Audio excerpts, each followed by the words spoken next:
تو یہ حروف مقطعات ہیں، اس کے اوپر بڑے لوگوں نے تب آزمائی کی ہے، بڑی کوششیں کی ہیں، سنیوں میں بھی، شیعہ کے اندر بھی.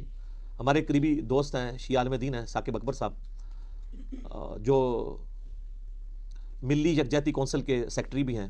انہوں نے ایک پوری کتاب لکھی ہے حروف مقطعات کے اوپر. انہوں نے سارے اقوال جو اہل سنت کے ہاں بھی تھے، اہل تشیع کے ہاں بھی تھے، ان سب کے سب اقوال کو جمع کیا ہے.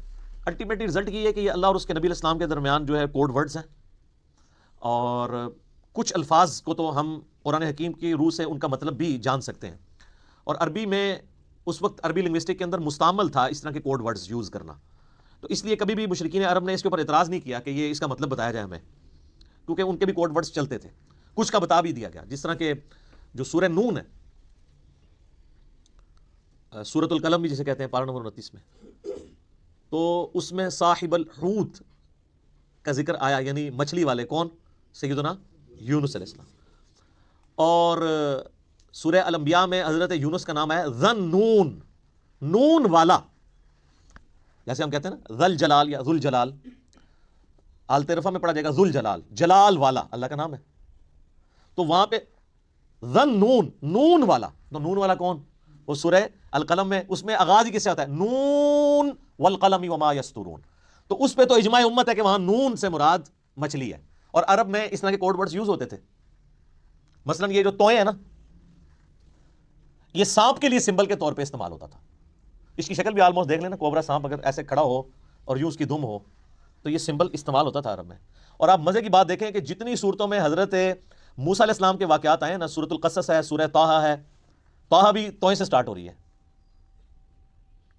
اسی طریقے سے سورۃ القصص، طٰ، سین، سب میں طٰ آپ کو نظر آئے گی. تو اس اعتبار سے کسی حد تک آئیڈیا، لیکن چونکہ یہ انٹرسٹ کی چیزیں ہیں، اس سے کوئی قرآن پاک کی تعلیمات میں فرق نہیں پڑتا. سورہ ال عمران کی آیت نمبر 7 ہے کہ محکمات ہیں اور متشابہات ہیں. محکمات جو ہیں وہ کتاب کی اصل ہیں، ان کے اوپر توجہ دو، اور جو متشابہات ہیں ان کا معاملہ چھوڑ دو، ان کے اوپر ایمان لے کے آؤ. بس اللہ کے حضور دعا کرتے ہیں اہل ایمان، ربنا لا تزغ قلوبنا بعد اذ ہدیتنا وہب لنا من لدنک رحمہ انک انت الوہاب. آمین. تو اسی طریقے سے یعنی بڑے بڑے لوگوں نے، یعنی اہل تشیع جو ہیں وہ ذاکرین، علماء نہیں یہ حرکت کرتے، ذاکرین الف لام میم سے آل محمد مراد لیتے ہیں. اور اسی طریقے سے بعض جو اہل علم ہیں شیعہ اور سنیوں کے ہاں، وہ کہتے ہیں الف جو ہے یہ اللہ کے لیے ہے، اور جو میم ہے یہ محمد کے لیے ہے، اور لام جو ہے وہ جبرائیل کی جو لام ہے نا اینڈ پہ.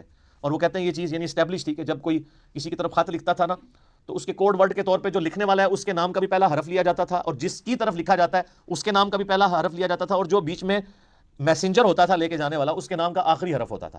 تو وہ بالکل فٹ ان بیٹھتا ہے. اللہ کا پہلا حرف الف، اور محمد کا پہلا حرف میم صلی اللہ علیہ وآلہ وسلم، اور جبرائیل کا آخری حرف لام. تو یہ بڑے لوگوں نے اس کے اوپر کام کیا ہے. ایون امام نے تیمیہ نے بھی اس کے اوپر کافی طب آزمائی کی ہے، بڑے لوگوں نے کیا ہے. تو اتنی گفتگو کافی ہے میرا خیال ہے. اصل تو میسج کو سمجھنے کی ضرورت ہے.